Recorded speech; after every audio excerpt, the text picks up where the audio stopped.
Ready, start. Assessee is superior of electricity at notified tariff rate. The sale price included advance against depreciation AAD, which is shown by assessee as sales in its profit and loss account. While computing the book profit, assessee deducted the AAD component from total sale price and took only balance amount into the profit and loss account.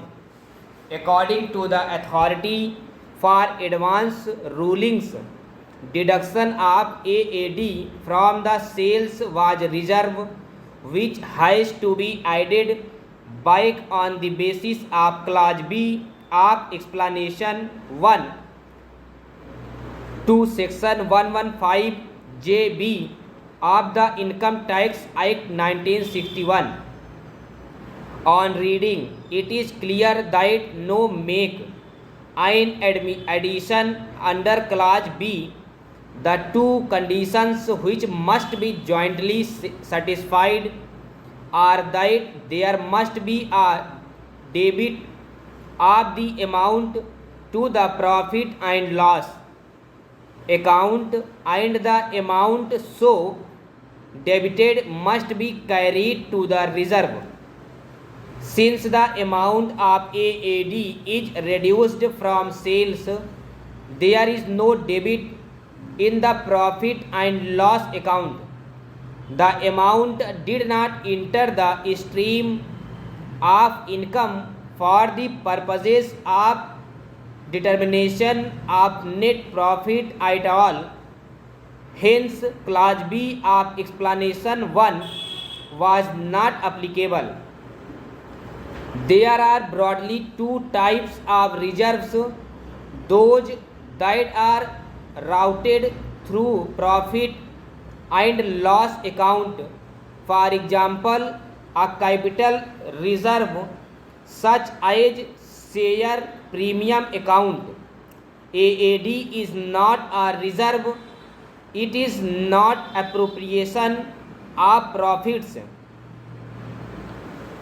It is an amount that is under obligation right from the inception to get adjusted in the future, hence cannot be designed as a reserve.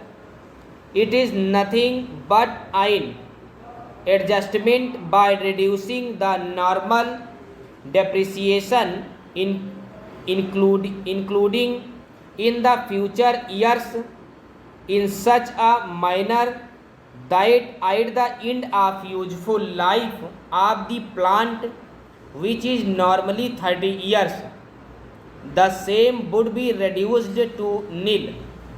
At the end of the life of the plant, AAD will be reduced to nil. Keeping in view the facts, the total profit and loss account will be different from the above. In fact, Scheduled 11A to the balance sheet of the financial years 2004-5 onwards indicated recouping AAD income received in advance. It is a timing difference and represents adjustment in future which is built in the mechanism notified by the Income Tax Department.